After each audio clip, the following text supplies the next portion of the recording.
Bom, vamos iniciar então. Boa tarde a todos. Em nome da Comissão de Tecnologia da Câmara de Comércio Brasil-Canadá, saúdo a todos, em especial o nosso painelista que está aqui, o Ale Gagliotti, e também o nosso patrocinador oficial do evento, que é a Lake House Immigration Consulting. Eu sou o Valdomiro Dalberto, eu sou diretor da Tech Solutions, que é uma empresa associada aqui da Câmara de Comércio Brasil-Canadá, e junto com o Celso Azevedo, da DataH, coordeno a Comissão de Tecnologia da CCBC. Nós estamos aqui na semana da Canada Week, promovida pela Câmara de Comércio Brasil-Canadá. A Câmara de Comércio Brasil-Canadá é uma organização independente, sem fins lucrativos, mantida pelo setor privado, onde nós procuramos promover a integração e o desenvolvimento de oportunidades entre o mercado brasileiro e o canadense, tanto para empresas como para pessoas. Além das questões de negócio, a Câmara de Comércio do Canadá também tem iniciativas e projetos sociais, culturais e educacionais. Em especial, nos preocupamos com a diversidade e a inclusão nas suas mais diferentes formas, né? A Comissão de Tecnologia é uma das comissões setoriais aqui da CCBC e ela tem como missão a divulgação, a troca de informações e a busca de expansão dos negócios ligados à tecnologia. Nós estamos na Semana do Canada House, estamos desde segunda-feira promovendo aqui a Canada House, que é uma iniciativa da CCBC que visa expor e debater iniciativas empreendedoras aqui nas áreas de tecnologia e inovação. Ainda hoje, na quinta-feira, nós temos fórum que nós vamos ter agora aqui, a palestra mais uma, e amanhã é o último dia, vocês estão convidados a nos acompanhar, a se inscrever, a inscrição gratuita e a participar, ok? Eu, mais uma vez, dou as boas-vindas ao Ale Gagliotti. Ele é Chief of Growth and Data Office na Empathy Company, e ele vai falar, o tema da palestra dele é Tech with Heart, Data with Soul, e ele vai abordar na palestra conceitos como MarkTech, personalização, conteúdo e dados integrados na geração de previsibilidade e escalabilidade de diferentes modelos de negócio. A nossa previsão é fazer uma apresentação de 40 minutos. Eu vou passar já a palavra para o Ale Gagliotti iniciar a apresentação e volto no encerramento para fazer o fechamento e convido também aos participantes que queiram colocar suas perguntas.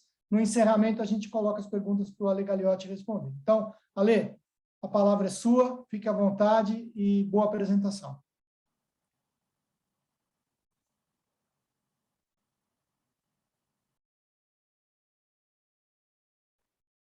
Boa. Obrigado, Miro. Muito legal estar aqui. Obrigado, pessoal que se inscreveu, que está acompanhando a gente aqui. Então, a ideia é a gente trazer esse conceito, né? Tech with Heart and Data with Soul. Muito o que a gente tem visto no mercado, na mídia, né? Nas redes sociais, essa coisa da tecnologia, dados, Big Data. Hoje é praticamente impossível você acessar algum conteúdo de negócios e não ouvir frases como dados são o novo petróleo, né? Ou inteligência artificial, machine learning. E aí o que a gente acredita dentro da Empathy, o que a gente acredita como empresa, como profissionais, assim, a tecnologia, os dados, as ferramentas, elas estão aí para servir as pessoas, né? Então, a nossa conversa hoje, pessoal, vai ser nesse sentido, vai ser no intuito de como é que qual é a ordem que a gente coloca esses conceitos na conversa, como é que a gente extrai o melhor da tecnologia, de tantas tecnologias, né, para atingir objetivos de negócio e mesmo quem está inserido em contextos, por exemplo, B2B, né? Sempre falo, que é o meu caso, eu sempre falo assim, não existe B2B, né?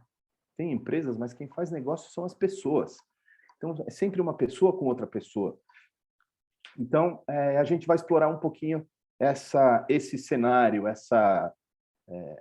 esse ambiente, por isso o tema Tech with Heart, Data with Soul, né? Então, dados, tecnologia, mas sempre orientados para as pessoas, tá bom? Então, de onde começa, né, a gente tem alguns dados aí bastante até complexos e oscila muito essa informação, mas, em geral, a gente ouve assim, nos últimos 2 anos, o volume de informação disponível, ou seja, dados, dobrou. Isso vem acontecendo numa velocidade cada vez maior. Então, era algo como até 1980, os dados dobraram até o ano 2000. Depois, 2000 dobrou em 2005. Não sei se são esses exatamente os números, mas algo nessa linha, imaginem. E hoje a gente já está numa velocidade de a cada praticamente todo ano se dobra. É inimaginável. Por isso, questões como Big Data, mundo VUCA, né, que a gente ouve tanto. No entanto, e aí? Para que serve tudo isso, né? De onde a gente... para onde a gente consegue ir? Que tipo de decisões a gente consegue tomar? Seja do ponto de vista de negócio, seja nas nossas vidas pessoais, questões como privacidade surgem com cada vez mais relevância, né? Tanto do ponto de vista de legislação, quanto do ponto de vista de uso, aplicação, a inteligência artificial, machine learning presente assim num nível inimaginável e às vezes em situações que a gente nem imagina, né? Então, quando você está lá na Amazon ou em outro e-commerce qualquer e você está ali pesquisando algo e surgem aquelas recomendações, né? Os clientes que viram esse item também olharam esses aqui. É uma inteligência artificial atuando. Quando você está na Netflix, esse aqui mais ou menos todo mundo sabe, né? Quando surgem os títulos recomendados, é uma inteligência artificial atuando. O que pouca gente sabe é o maior foco da Netflix, e eles fazem testes frequentemente com o uso de inteligência artificial no dia a dia. Sabe onde é, pessoal? Nos thumbnails, né? As miniaturas, as imagens, tipo título de cada filme que aparece ali. Então, aquilo é automaticamente atualizado. Então, se o algoritmo da Netflix entende, se você assiste, por exemplo, muitos filmes de guerra, ele entende que é um perfil masculino com interesses mais agressivos. Todos os thumbnails, as miniaturas que vão aparecer para aquele perfil, pode não ser a pessoa, né? Se você entra no perfil do seu filho, do vizinho, do amigo, é comum às vezes, né? Vão estar orientados para aquele perfil automaticamente. Mesma coisa se você assiste mais filme romântico, mais animação, mais documentário.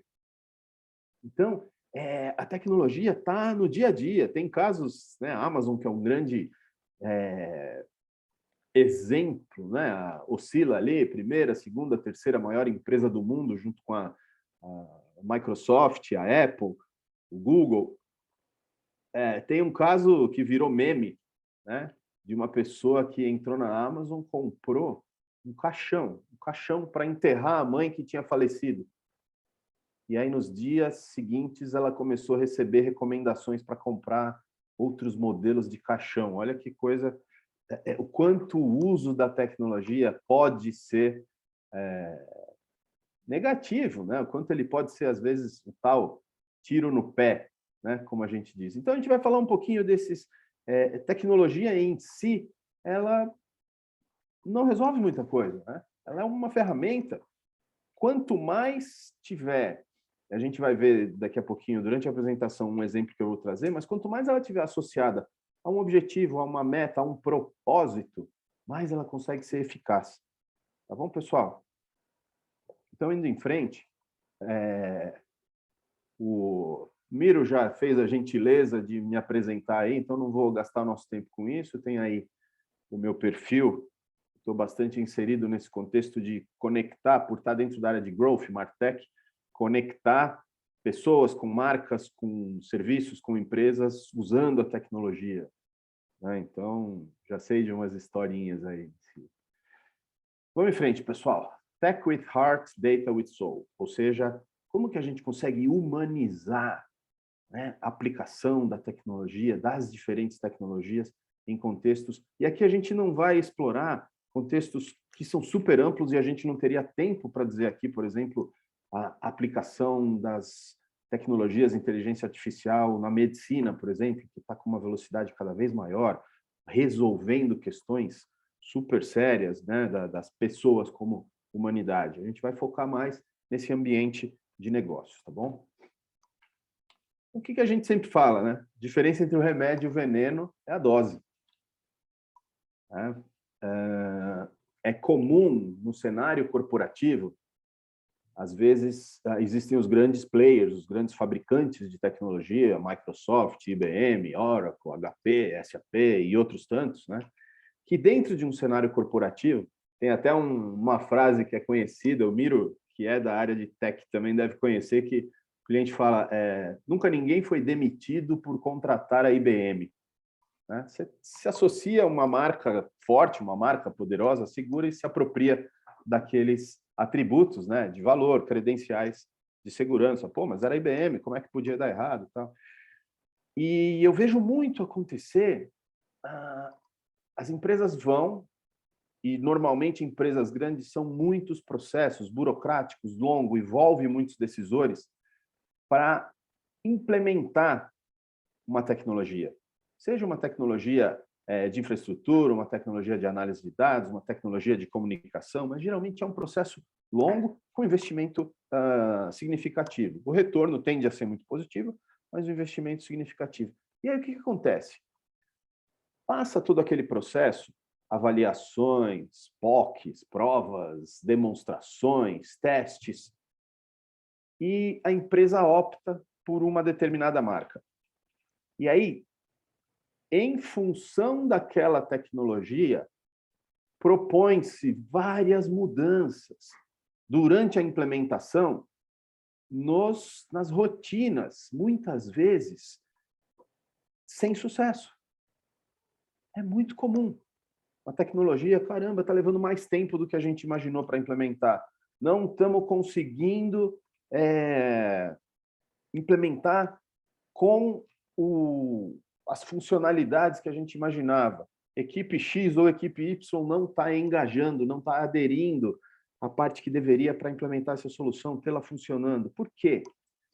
Normalmente, quando a gente pega uma tecnologia e tenta, goela abaixo, implementar, existe algum tipo de resistência. E a gente vai ver aqui em seguida, em casos que eu tive a oportunidade de participar, e são uns bons 20 anos aí entre vendendo, negociando, implementando, fazendo consultoria com tecnologias para grandes empresas, quando primeiro se decide uma estratégia, um objetivo, um propósito de negócios aliado à cultura da empresa, ou primeiro se investe em desenvolver essa cultura, ou seja, pessoas, muito mais fácil, muito mais rápido e gera muito mais resultados quando a tecnologia adequada é implementada. Então, deixa de existir essa fricção, deixa de existir esses pontos de atrito entre a tecnologia tentando gerar rotinas e processos e interferindo na cultura que já existe da empresa, quando, ao contrário, existe uma cultura ou uma estratégia que foi desenhada alinhada a essa cultura, e aí a tecnologia complementa, primeiro faz essa integração e depois ela escala. Esse é um dos grandes benefícios da tecnologia, né? Gerar escala, gerar velocidade, gerar alcance das rotinas que antes seriam implementadas sem ela. Então, é uma armadilha que eu vejo da tecnologia, né? Empresas que investem significativamente tempo, recursos, dinheiro, e se frustram e aí falam, tal tecnologia não funciona. Não é que não funciona, não teve esse cuidado de fazer a integração com a cultura, com as pessoas. Né? É muito pouco provável a gente conseguir fazer o inverso. Né? Ou custa muito mais, pelo menos, muito mais tempo, muito mais dinheiro, muito mais desgastes, especialmente quando é uma tecnologia que envolve mais de uma área da empresa. Né? É o que a gente dizia aqui, né? O nosso amigo Peter Drucker, né? Quem não conhece, é talvez o conhecido como o maior guru pensador de negócios, de marketing da história, né? Ele falava, né? A cultura come a estratégia no café da manhã. Então é isso, às vezes a gente vê analogia, né? Começar a obra pelo telhado. Vamos, compra essa tecnologia, instala e o pessoal vai comprar a ideia, vai incorporar, né, a ideia, quando não é bem assim, né? O que a gente vê. Então, pessoal, voltando aqui no nosso tema, Tech with Heart, Data with Soul, é o quê? Conectar tecnologia com propósito das pessoas. Tem infinitas tecnologias, um dos mercados mais promissores são as HR Techs, né? As tecnologias para RH, desde recrutamento, seleção, onboarding de funcionários, treinamento de funcionários, implementação e manutenção de cultura, sempre focado nas pessoas. Tá? Isso é uma constatação de ter visto muitas tentativas que tinham muito potencial para dar certo e muitas vezes esbarraram nessa questão cultural. Bom, a gente vê ali, né, hoje uma das grandes, a gente vê duas, claro que tem várias, mas duas tendências muito marcantes que já estão presentes no dia a dia, tanto de negócios quanto no dia a dia das pessoas interagindo com tecnologias, que são a personalização, né, de conteúdos.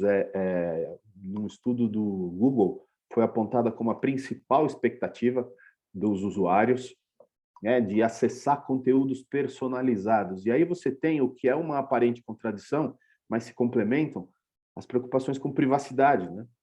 Então, como é que eu estou aqui com o Google Home, Alexa, Siri, ouvindo literalmente as minhas conversas ou aquilo que eu falo, né? Quem não se surpreendeu com você comenta alguma coisa, daqui a pouco aparece um anúncio, ou mesmo quando você faz uma busca e depois você né, o tal remarketing, você perseguido, literalmente, por anúncios relacionados ao conteúdo da busca que você fez.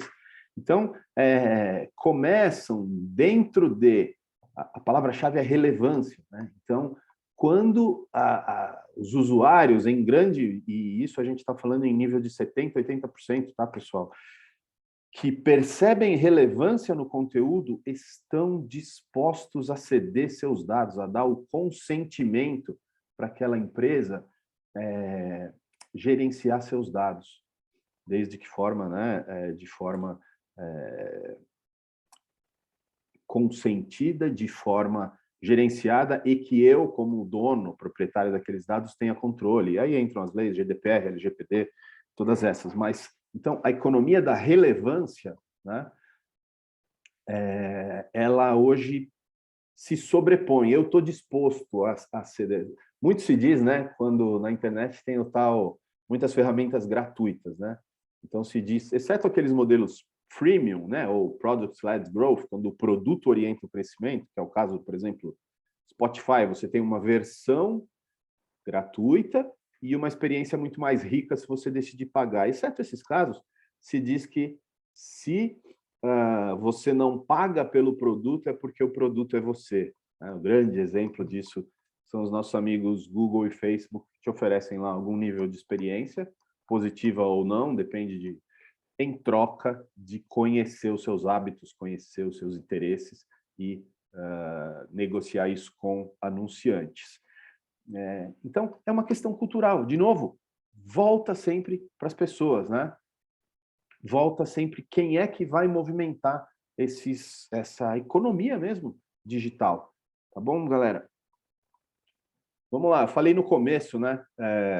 Hoje é muito fácil, a gente está vendo aqui, ó, Deira, a gente abrir um LinkedIn, Valor Econômico, alguma mídia de negócios, física ou digital, e se ouve, né? Essa é uma expressão que já está há alguns anos.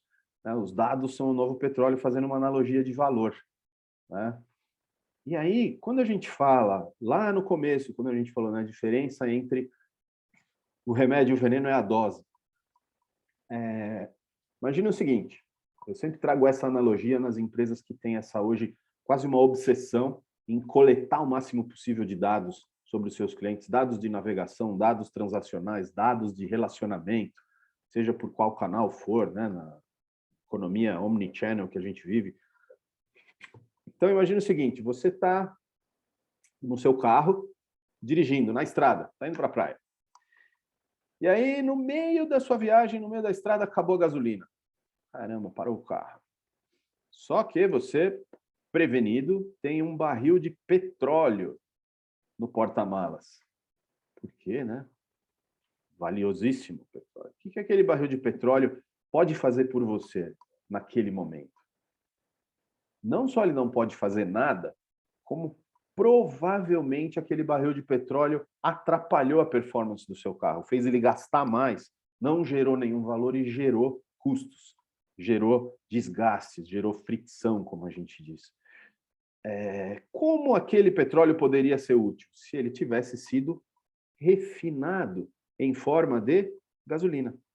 Aí ele seria combustível para o seu carro seguir viagem, para o seu carro funcionar.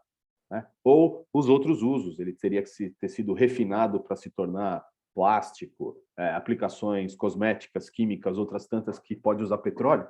Mas a analogia é essa. Nas empresas ou nos contextos de relacionamento, marketing, se não houver um refinamento daqueles dados, e esse refinamento vem como? Da associação de um objetivo de negócio. A pergunta, muitas vezes, é mais importante do que a resposta.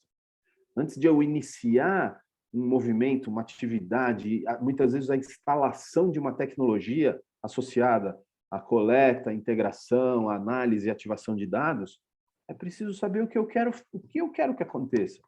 Qual é o indicador, o ponteiro de negócio, como a gente diz, que eu quero impactar através daquela iniciativa? Aí eu estou refinando os meus dados, porque senão eu estou simplesmente gerando despesa, estou gerando gasto de tempo, de equipes, de pessoas. Quantas e quantas vezes eu já tive uma vez numa oportunidade, numa concorrência com uma das grandes telecoms, a empresa tinha 14, pessoal, sistemas de CRM diferentes espalhados pela companhia.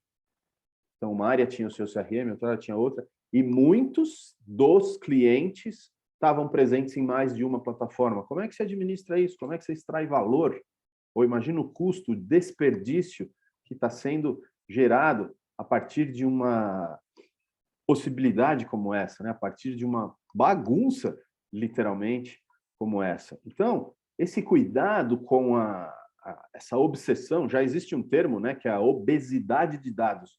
As empresas têm muito mais dados sendo coletados e armazenados do que elas conseguem administrar num nível de inteligência, num nível de como tomar decisões inteligentes a partir desses dados. Tá? Então, esse aqui... Ufa! Desculpe, gente. Esse aqui é um exemplo, pessoal, das ferramentas de MarTech. Né? As ferramentas de MarTech, desse meu segmento onde eu estou inserido, são desde plataformas de publicidade, né, como Google, Facebook, mídias programáticas, tantas, ferramentas de analytics, customer success, customer experience, gestão de dados, conteúdo. Então, olha a evolução no número de ferramentas, de tecnologias de marketing disponíveis. Então, há 10 anos, a gente tinha por volta de 150 ferramentas, 150 plataformas. O ano passado estava na casa de 8.000. E olha como vem sendo esse crescimento, olha o salto. Então, hoje já existe essa coisa de... eu já tive clientes, marcas bastante representativas aqui no Brasil, dizendo assim, Ale, eu preciso ter uma solução de machine learning implementada. E aí a gente assim, tá, para qual objetivo? Que problema você está buscando resolver com uma solução de machine learning?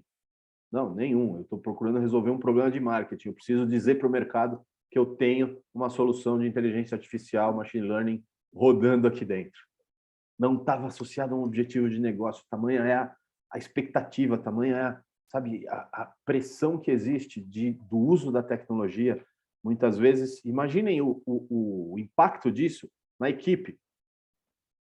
Eu ouvi nesse mesmo cliente, quem estaria associado à operação dessa iniciativa falar, pô, mas depois eles vão cobrar a gente.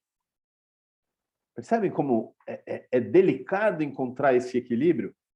No entanto, pessoal, é possível. Vou trazer um exemplo agora que eu fiquei fascinado quando eu vi pela primeira vez. Trago sempre em apresentações, palestras, workshops, nas minhas redes sociais. Imagine o seguinte, tem uma empresa, fabricante, é uma conhecida fabricante de bicicletas da Holanda. E aí eles começaram a exportar, começaram a vender para o mercado internacional, especialmente para os Estados Unidos. E o que acontecia? Por causa da viagem, as questões todas logísticas, algumas bicicletas, num volume significativo, começavam a chegar para os clientes que tinham comprado de longa distância com algum tipo de avaria. Um amassado, uma pecinha que quebrou. E isso começou a gerar, primeiro, custo, segundo, uma experiência frustrante, né? E hoje a gente fala muito, quando a gente fala economia da relevância, o fácil acesso que o cliente tem, né, a alternativas, acabou aquela história, né? Historicamente é muito pouco tempo, mas há 20 anos, um pouquinho mais, o que era comum, né? Quem era o bom vendedor? O cara é do bom papo. Ele tem bom papo, essa aí, ela tem boa lábia, vai ser boa vendedora. Ele vende geladeira para esquimó.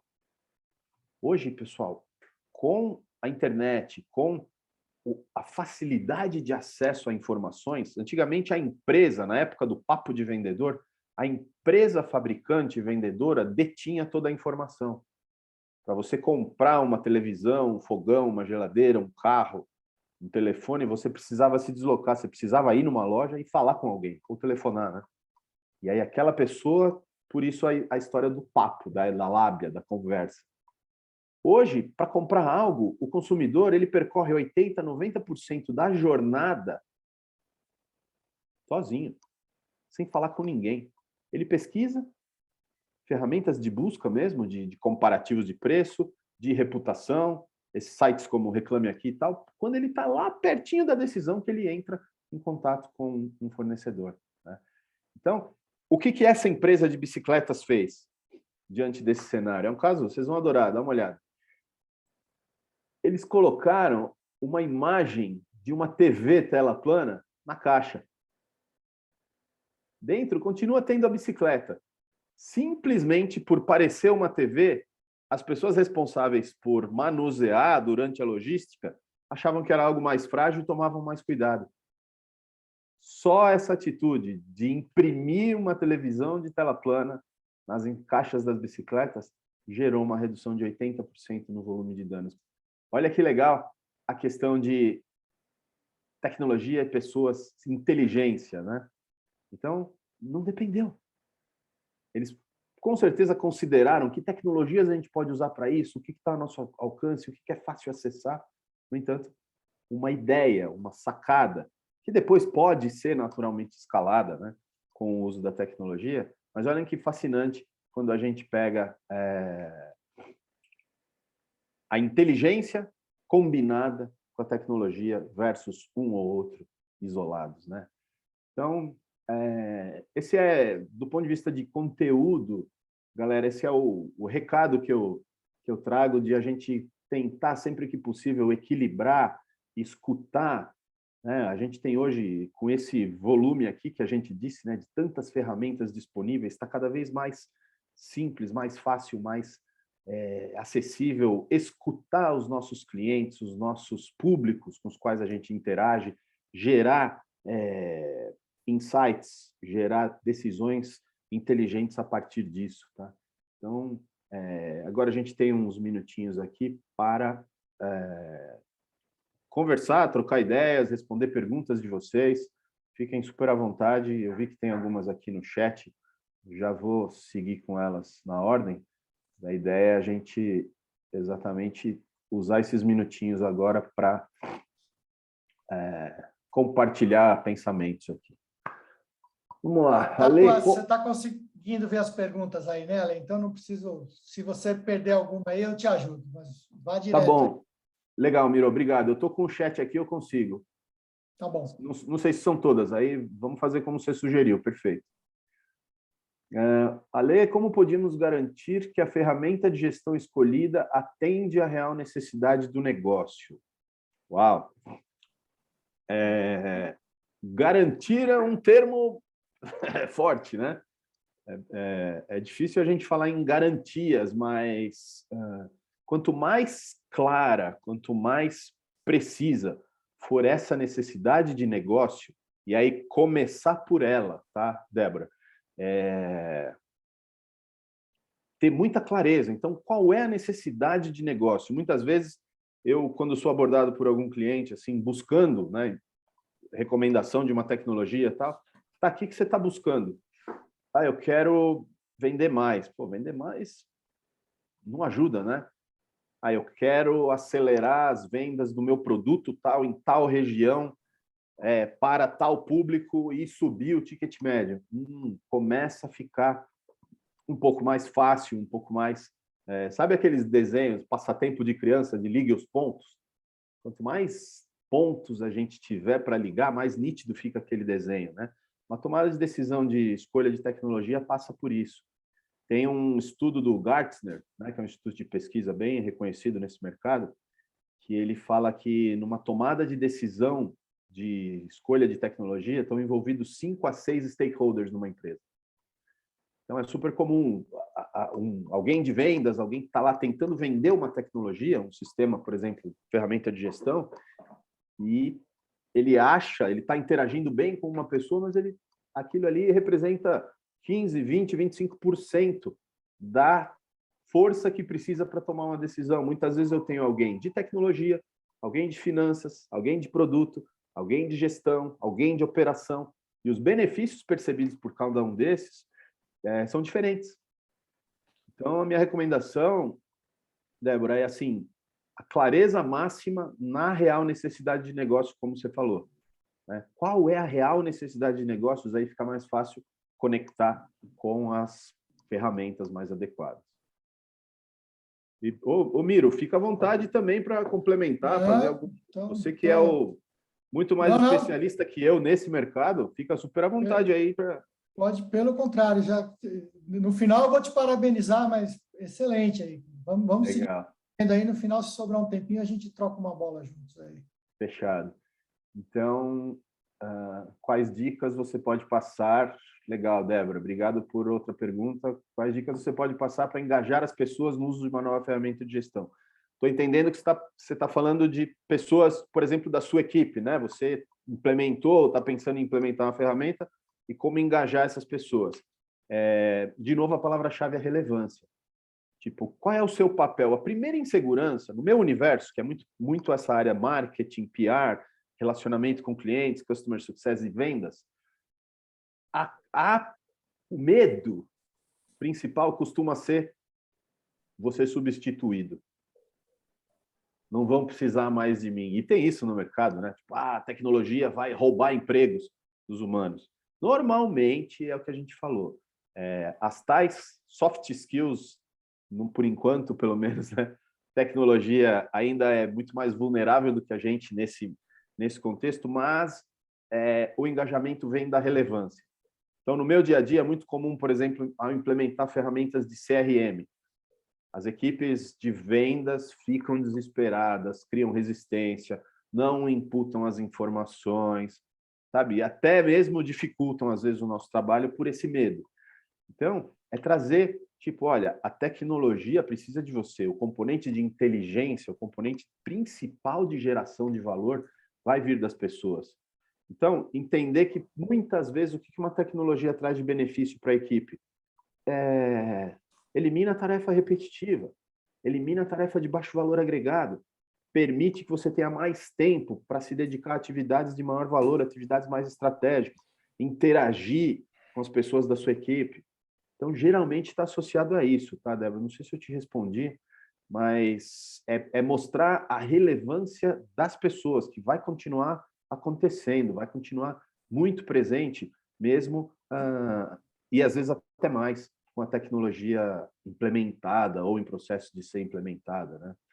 Então, eu iria por esse caminho e mostrar com clareza, né? Tem um lado, as principais ferramentas, elas contam cada vez mais com vamos supor, você comprou uma tecnologia para a sua empresa, você vai passar por um processo de onboarding, né? Que é parte de uma rotina de customer success, de tornar você satisfeito, tornar você fluente naquela tecnologia, porque vem muito também essa resistência, esse baixo engajamento, vem da baixa compreensão. A tecnologia assusta quando a gente não conhece. Pô, não sei mexer com isso, pô, tô com medo, não quero me expor. E aí, quando você adquire conhecimento, treinamento, se dedica, vai ficando, o medo diminui, até que você, muitas vezes, percebe, por exemplo, que quando você atinge um nível de especialista, dependendo da tecnologia e do cargo envolvido, né, tem as certificações, e aí aquilo é um acelerador de carreira, as pessoas começam a ser procuradas por headhunters, tem uma série de benefícios também que dá para trazer, mas aí é mais específico de cada caso, tá? Fico à disposição, se você quiser tirar uma dúvida mais a fundo, pode me chamar, LinkedIn, estou lá disponível. Vamos ver aqui, tem mais uma, se eu não pulei nenhuma, tem aqui, Hugo. Existem milhares de ferramentas para todos os gostos e necessidades, mas você tem razão, né? Como utilizar os dados de forma estruturada que atenda às suas necessidades, pois a maioria delas são de prateleira. Como utilizar? Hugo, a minha leitura sobre isso é o exemplo que eu dei do barril de petróleo no porta-malas, né? Você saber os dados, especialmente no momento. Eu trabalho muito com aquela visão de relacionamento com o cliente, né? Então, recentemente eu estava mentorando uma startup e eles estavam nessa pilha, desesperados, coletando tudo que é dado e tal, e eles ainda não tinham clientes. Estava num momento ainda de uma fase de validação e tal, e eu falei, gente, mas vocês estão gastando tempo, dinheiro, energia, coletando um monte de dados que vocês não vão tomar decisão nenhuma baseada neles, porque ainda não tem um ponto de conexão com o cliente, né? Então, geralmente, né, como você utilizar os dados de forma estruturada é assim, em função do seu objetivo de negócios, tá? CRM ajuda muito nisso, depende do tipo de negócio, né, do seu modelo de negócio. Quando você tiver ferramentas de analytics, você consegue customizar os relatórios, né, o modo de visualização daqueles dados, fazer diferentes filtros por região, por tipo de público, por valor, por produto, por canal de distribuição. Então, normalmente, a resposta para a tua pergunta vem de uma engenharia reversa, né? Aquilo que eu disse, antes de buscar as respostas, entender o quanto é significativa a pergunta que eu estou fazendo. Aí você desenha a jornada dos dados, né? Você vai saber, especialmente, normalmente, tá? Grosseiramente, uma jornada de dados é coletar, integrar, analisar e ativar aqueles dados dentro do universo de marketing, né? Eu estou falando. Então, quando você sabe já no começo qual é o seu objetivo de negócio, você economiza tempo, dinheiro, esforço, processamento em toda a etapa. Você já não coleta o que você não vai precisar, pelo menos naquele momento, ou para aquela campanha, para aquela iniciativa. Tá? Não sei se eu te respondi exatamente, Hugo, aqui fica um pouco superficial, né? Mas é por aí. Também, cara, qualquer coisa, querendo explorar um pouco mais, conecta lá, LinkedIn, e vamos em frente. É isso, seu Miro. Acho que a gente chegou aqui. Infelizmente, o tempo acabou. Você está de parabéns. Eu trabalho com tecnologia, com dados, com inteligência. É instigante aí. Eu estou segurando a língua aqui, porque cada assunto que eu colocar aqui, nós vamos mais meia hora conversando. Fácil. Fácil, mas eu quero te parabenizar. Você contrapôs muito bem as palavras coração e alma que estão aí na sua palestra com tecnologia, porque as pessoas ainda fazem diferença, a pergunta correta para poder obter a resposta correta. Isso Legal. tudo que você colocou aí, está de parabéns, excelente. A sua apresentação, depois nós vamos disponibilizar aí para ela poder ser assistida, vamos divulgar, e espero ter a oportunidade aí de poder trocar ideias com você novamente aí, mais uma vez, já rasgando seda para você, mas parabéns, né? passar a palavra para você encerrar e depois eu volto só para fazer os agradecimentos finais, tá bom? Valeu, muito obrigado, Miro. Foi, pô, sensacional, um prazer poder estar aqui com vocês. A gente falou rapidinho antes, né? Mas também senti uma sinergia aí, a gente pode com certeza colaborar, trocar umas ideias. Obrigado especialmente, pessoal, Hugo, Débora, Michele, quem passou para a gente aí, enriqueceu a apresentação com essas perguntas provocadoras, né? Sempre bom, porque a gente sobe o nível da conversa. Obrigado, Andresa, pelo apoio todo aí, esses últimos dias, pessoal da Câmara Brasil-Canadá. Estamos junto aí, as próximas, contem com a gente, tá bom? Um grande abraço para todo mundo. Bom finzinho de semana aí para a gente, de Black Friday, né? Quem tiver aí na correria vai sair correndo, né? Que é o meu caso. Tá ótimo, muito obrigado. A Canadá Week segue hoje e amanhã ainda, temos mais palestras desse alto nível aí. Não posso deixar de agradecer a equipe aqui que faz as coisas acontecer. Então, ao Cleiton Nogueira, que é o cara do TI, que faz tudo acontecer certinho aqui, a Andressa, que nos assessora, e a Elisa Noli, que nos assessora, são as pessoas que fazem realmente as coisas acontecerem aqui com a gente na Câmara de Comércio Brasil-Canadá e na Comissão de Tecnologia.